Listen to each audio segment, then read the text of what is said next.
แผนกอะไรครับ อ๋อกราฟิกครับพี่ น้องอยู่แผนกอะไรครับ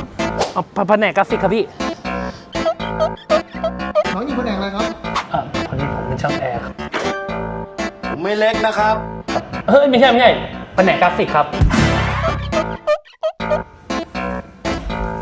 น้องอยู่แผนกอะไรครับ โอ๊ยนี่ก็ถามจังเลยแผนกกราฟิกครับพี่ น้องอยู่แผนกอะไรครับ กราฟิกครับ